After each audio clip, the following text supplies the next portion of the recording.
ଦେଖୁଛନ୍ତି ତ?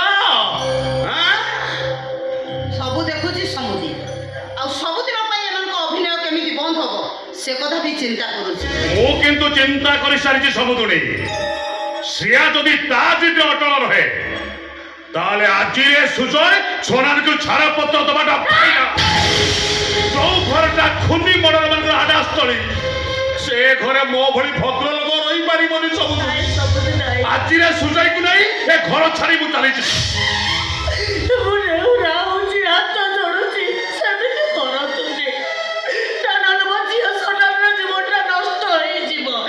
ମୁଁ ବି ଛାଡ଼ିବିନି ସମୁଦି। ଭାଇନା ଯଦି ଜାଣି ଶୁଣି ଏ ପରିବାର ସହିତ ସମ୍ପର୍କ ରଖନ୍ତି ତାହେଲେ ମୁଁ ନିଶ୍ଚିତ ହୋଇଯିବି ଯେ ମୋ ଉପର ହତ୍ୟା ପଛରେ ଭାଇନାଙ୍କର ଏହି ହାତ ଅଛି। ଦରକାର ପଡ଼ିଲେ ମୁଁ ତାଙ୍କ ନାଁରେ ମୋକଦ୍ଦମା ଦାୟର କରିବି। ଅଦାଲତର କାଠଗଡ଼ାରେ ଠିଆ ହୋଇ ଚିତ୍କାର କରି କହିବି, ଜଜ୍ ସାହେବ ଗୋଟେ ଚରିତ୍ରହୀନ ସହିତ ସମ୍ପର୍କ କରିକି ମୋ ଭିଣେଇ ମୋ ଭଉଣୀକି ମାରି ଦେଇଛନ୍ତି।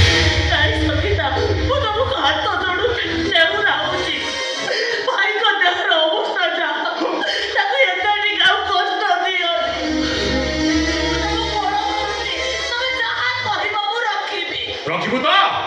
ରଖିବୁ ତ?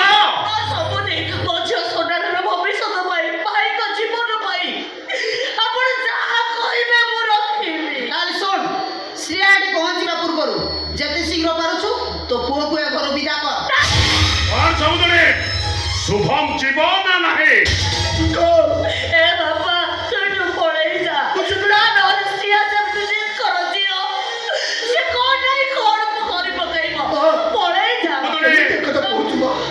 ସୁଜୟ সোনারକୁ ଛାଡ଼ପତ୍ର ଦେବା ପାଇଁ ଓକିଲ ଡାକିବି।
शुभम कौन है?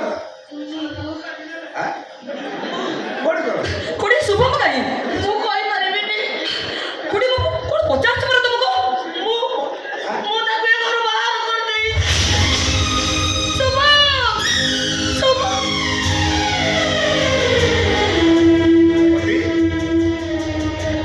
शुभम को घर बाहर कर दीचो काहे की भूल करतरा से? आपण को प्रश्नर उत्तरटा मु दउची भाईना। आपण जदि ए परिवार सहित सामान्य संपर्क रखती ताले सब दिन पाई ए संगीता सहित आपनकर सब संपर्क छिन्न होई जिवो।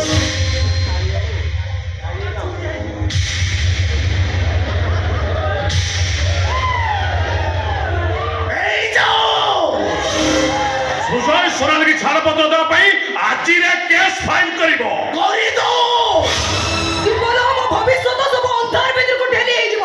ଏଇ ଯାଅ ମୁଁ ବି ସବୁଦିନ ପାଇଁ ସମସ୍ତ ଆଚ୍ଛା କରି ଲୁଚି ଯା ଯାହାର ଯାହା ଇଚ୍ଛା ହଉଛି କରି ଯା ସମସ୍ତେ ମୋ ଠାରୁ ଦୂରେଇ ଯା ସମସ୍ତେ ମୋ ଠାରୁ ସମ୍ପର୍କ କାଟି ଦିଅ। ହେଲେ ଶ୍ରୀକୃଷ୍ଣ ସାମନ୍ତ ସିଂହ ତା ଜିଦରେ ଅଚଳ ଆଉ ଅଟଳ। ମୁଁ ମନା ଯାଏ ମୋ ସଖା ସହିତ ସଖା ପରିବାର ସହିତ ମୋର ସମ୍ପର୍କ ରହିବ ହିଁ ରହିବ। ଆପଣ ଏମିତି ଗୋଟେ ନିଷ୍ପତ୍ତିରେ ଅଟଳ ରୁହନ୍ତୁନି। ଆମ ଭଳି ପର ମଣିଷ ପାଇଁ ନିଜ ମଣିଷମାନଙ୍କ ପାଖରୁ ଦୂରେଇ ଯାଆନ୍ତୁନି। ବରଂ ଆମେ ଆପଣଙ୍କ ପାଖରୁ ଦୂରେଇ ଯାଉଛୁ। କେବଳ ତୋରି ପାଇଁ ଆଜି ଏ ଘରେ ଅଶାନ୍ତି ଓ ଅସନ୍ତୋଷ। ତୋରି ପାଇଁ ଭାଇନା ଭଳି ଜଣେ ଭଦ୍ର ବ୍ୟକ୍ତି ଆଜି ବଦନାମର ବୋଝ ମୁଣ୍ଡେଇ ବାଟ ଚାଲୁଛନ୍ତି। ତ ମୁଁ ଯଦି ଟିକେ ଲାଜଶ୍ରମ ଥାନ୍ତା ତାହେଲେ ତୁ କେବେଠାରୁ ଆତ୍ମହତ୍ୟା କରି ସାରନ୍ତୁଣି। মোরে লগাম দে সঙ্গীতা লাভ দে মোহর ଖାଲି ସମୁଦୁଣୀ ମୁହଁରେ ଲଗାମ ଦେଇଦେଲେ କଥାଟା ଲୁଚି ଯିବନି। ଏଠି ସେଠି ସବୁଠି ସହର ସାରା ବଦନାମର ଡେଙ୍ଗୁରା ଏଇ ବାଜୁଛି। ଏତେ ଲୋକ ଏତେ ପ୍ରଶ୍ନ କରୁଛନ୍ତି ଯେ ବାହାରକୁ ଯିବା ପାଇଁ ଲାଜ ଲାଗିଲାଣି। হ্যাঁ লোকମାନେ খোলাখুলি আলোচনা কলেনি এই স্ত্রী লোকর সহিত অবৈধ সম্পর্ক রক্ষিবা পাই শ্রীকৃষ্ণ বাবু নিজ স্ত্রীকে নিজে মারি ଦେଇଛନ୍ତି। ଆଉ ତାହା ନ ହୋଇଥିଲେ ନିଜ ସ୍ତ୍ରୀର ହତ୍ୟାକାରୀକୁ ନିଜେ ବେଲ୍ ଆଣିବା ପାଇଁ ଚେଷ୍ଟା କରିଥାନ୍ତେ। ନାଇଁ ନାଇଁ ନାଇଁ, ମୁଁ ଆପଣଙ୍କ ଗୋଡ଼ ଧରୁଛି। ଏ ମୋର ମୁନିବ, ଏ ମୋର ଅନ୍ନଦାତା, ମୁଁ ଆପଣଙ୍କ କାନି ପତେଇ ଭିକ ମାଗୁଛି। ମୋତେ ଖାଲି ଅନୁମତି ଦିଅନ୍ତୁ। ସମସ୍ତଙ୍କ ଆଖି ଆଗରେ କଳଙ୍କିତ ନିଭି ଯାଉ।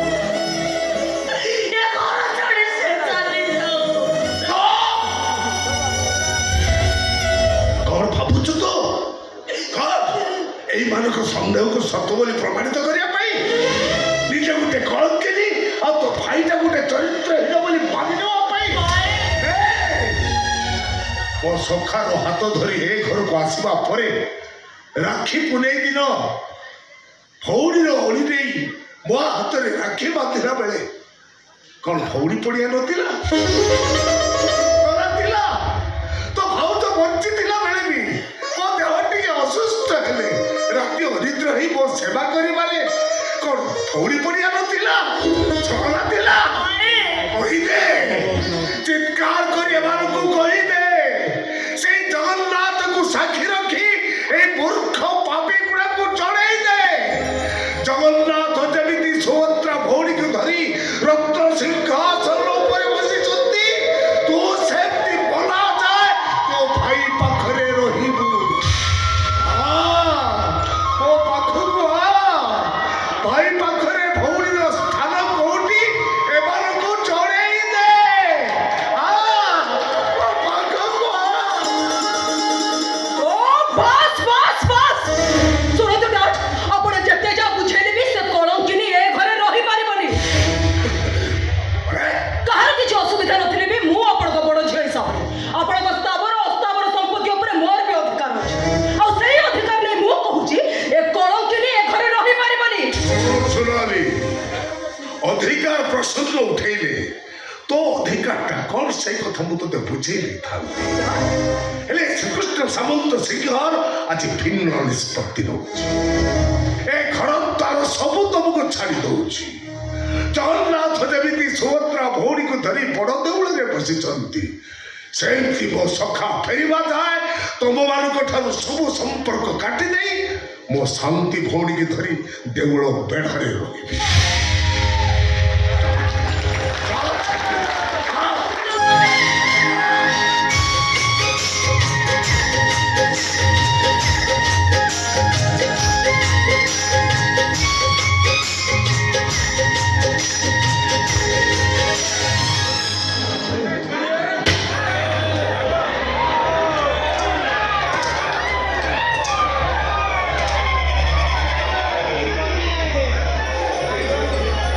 ମୁଁ ଶନିଶ୍ଚର ସନ୍ଧି ବିଗ୍ରହ। ଲୋକେ କହନ୍ତି ମୁଁ ଶୁଖିଲା ନଈର ସୁଅ। ପାଣି ନଥିବା ଜାଗାରେ ବି ଡଙ୍ଗା ଚଲେଇ ଶିଖିଛି।